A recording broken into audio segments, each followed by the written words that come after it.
जीवन कभी कभी ऐसे मोड़ पर ले आता है जहां सही और गलत का फर्क मिट सा जाता है। और यहीं से जन्म लेती है एक ऐसी कहानी जो आपके दिल और दिमाग दोनों को झकझोर देगी। आखिर कौन सी संतान अपने माता पिता को भोजन कराती है और कौन सी संतान उन्हें घर से बाहर निकाल देती है। दर्शक बंधु, बुढ़ापे का समय एक ऐसा पड़ाव है जब माता पिता अपने बच्चों से केवल प्यार, सम्मान और सहारे की अपेक्षा रखते हैं।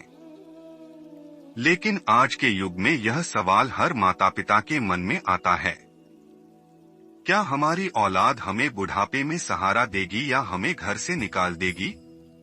यह कहानी एक ऐसे माता पिता की है जिन्होंने अपने बच्चों की परवरिश में अपना पूरा जीवन खपा दिया।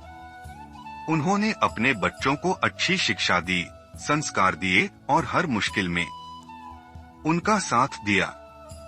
लेकिन जब बुढ़ापे का समय आया तो उनके बच्चों ने अलग अलग व्यवहार किया। दर्शक बंधु कहते हैं कि रिश्ते केवल खून के आधार पर नहीं टिकते बल्कि विश्वास, प्रेम और त्याग के स्तंभों पर खड़े होते हैं। लेकिन जब इन रिश्तों में स्वार्थ और लालच घर कर जाए तो क्या शेष रह जाता है। मित्रों, यह कथा है एक वृद्धा की जिसने अपने जीवन का प्रत्येक क्षण अपने बच्चों की खुशी के लिए समर्पित कर दिया।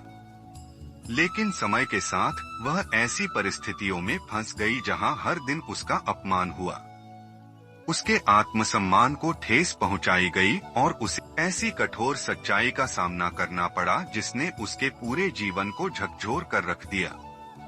अक्सर हर माता पिता यही सोचते हैं कि क्या उनकी संतानें उनके बुढ़ापे में सहारा बनेंगी या उन्हें अंधेरे में अकेला छोड़ देंगी। यह उम्मीद किस तरह टूटती है और माता पिता का विश्वास किस तरह दरकता है, यही इस कहानी का सार है। दर्शक बंधु, यह कथा आपको रिश्तों की सच्चाई और जीवन की कठोर वास्तविकता से परिचित कराएगी। सुमित्रा देवी नाम की एक वृद्ध महिला थी। एक दिन संध्या का समय था। सुमित्रा देवी रसोई में कुछ खा रही थी। उनकी आंखों पर मोटा चश्मा था जो उनकी बढ़ती उम्र का प्रमाण दे रहा था। तभी उनकी बहू कुसुम की तीखी आवाज ने सन्नाटा तोड़ा। कुसुम ने कहा, अरे माँ जी, इतनी बड़ी आंखों पर चश्मा चढ़ा रखा है, फिर भी यह गंदगी फर्श पर नहीं देखी। पता नहीं कब से यह चटनी बिखरी पड़ी है। अगर मेरा पैर फिसल जाता तो। अब क्या आपकी माँ आएंगी इसे साफ करने? सुमित्रा देवी ने सिर झुकाकर कहा, कुसुम बेटी, मैं अभी साफ कर देती हूँ। लेकिन कुसुम ने अपनी बात यहीं समाप्त नहीं की। उसने और तीखे स्वर में कहा, और यह कैसी पार्टी रखी है आपने? मेहमान आ चुके हैं और आप यहाँ अपनी प्लेट लेकर खाने बैठ गई। यही संस्कार हैं आपके? सुमित्रा देवी ने धीमे स्वर में कहा, बेटा, कल मेरा निर्जला व्रत था। आज भी मैंने तुम सबकी सफलता के लिए व्रत रखा था। अब भूख सहन नहीं हो रही थी, इसलिए सोचा कुछ खा लूं। कुसुम ने क्रोध में उनकी बात काटते हुए कहा, आपको मेहमानों का ख्याल रखना चाहिए। पहले यह फर्श साफ कीजिए। मेहमानों की सेवा के बिना खाना खा लिया आपने। यही संस्कार लेकर आई थी आप। सुमित्रा जी ने कुछ नहीं कहा और चुपचाप चटनी साफ करने लगी। उनकी भूख ने उन्हें कमजोर कर दिया था, लेकिन वह जानती थी कि घर की शांति बनाए रखने के लिए उन्हें यह सब सहना पड़ेगा। मित्रों, उस दिन सुमित्रा जी कभी मेहमानों को प्लेट थमा रही थी तो कभी पानी लेकर दौड़ रही थी। उनकी आंखें बार बार भर आ रही थी। उन्हें अपने स्वर्गीय पति रामनारायण जी की याद आ रही थी।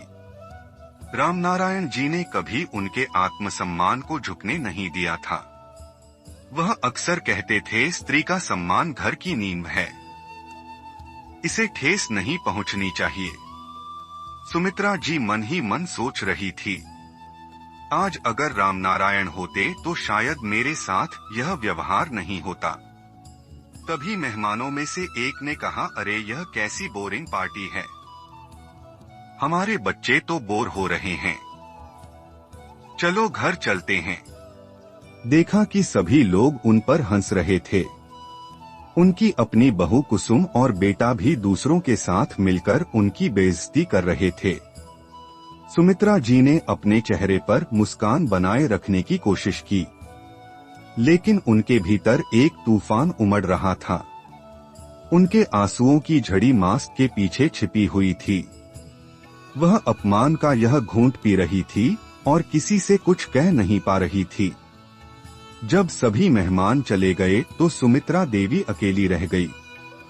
वह बुरी तरह टूट चुकी थी।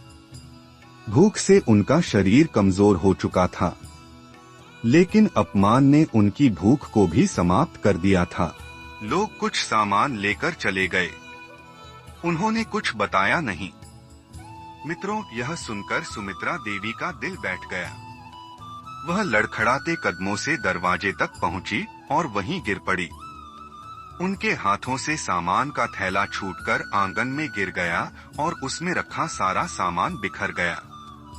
उनकी आंखों से आंसुओं की धारा बहने लगी। वह सोचने लगी, अब मैं कहां जाऊंगी? कौन मेरी मदद करेगा? सुमित्रा देवी उस अनजान शहर में अकेली थी। वहां लोग एक दूसरे की मदद तो दूर बात तक नहीं करते थे। उनके पास इतने पैसे भी नहीं थे कि वह अपने गांव वापस जा सके। उन्होंने हिम्मत करके खुद को संभाला और मजबूरी में 2 घरों में काम करना शुरू कर दिया। जो भी पैसे मिलते उसी से वह अपना पेट भरती, लेकिन रहने के लिए कोई जगह नहीं थी। इसलिए वह घर के बाहर आंगन में जमीन पर ही सो जाती थी। उनकी जिंदगी संघर्ष बन चुकी थी।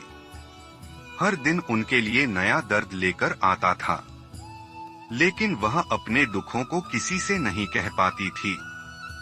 लगातार काम करने और मानसिक तनाव के कारण उनकी तबीयत धीरे धीरे बिगड़ने लगी। एक दिन उनकी हालत इतनी खराब हो गई कि वह बिस्तर से उठ नहीं पाई।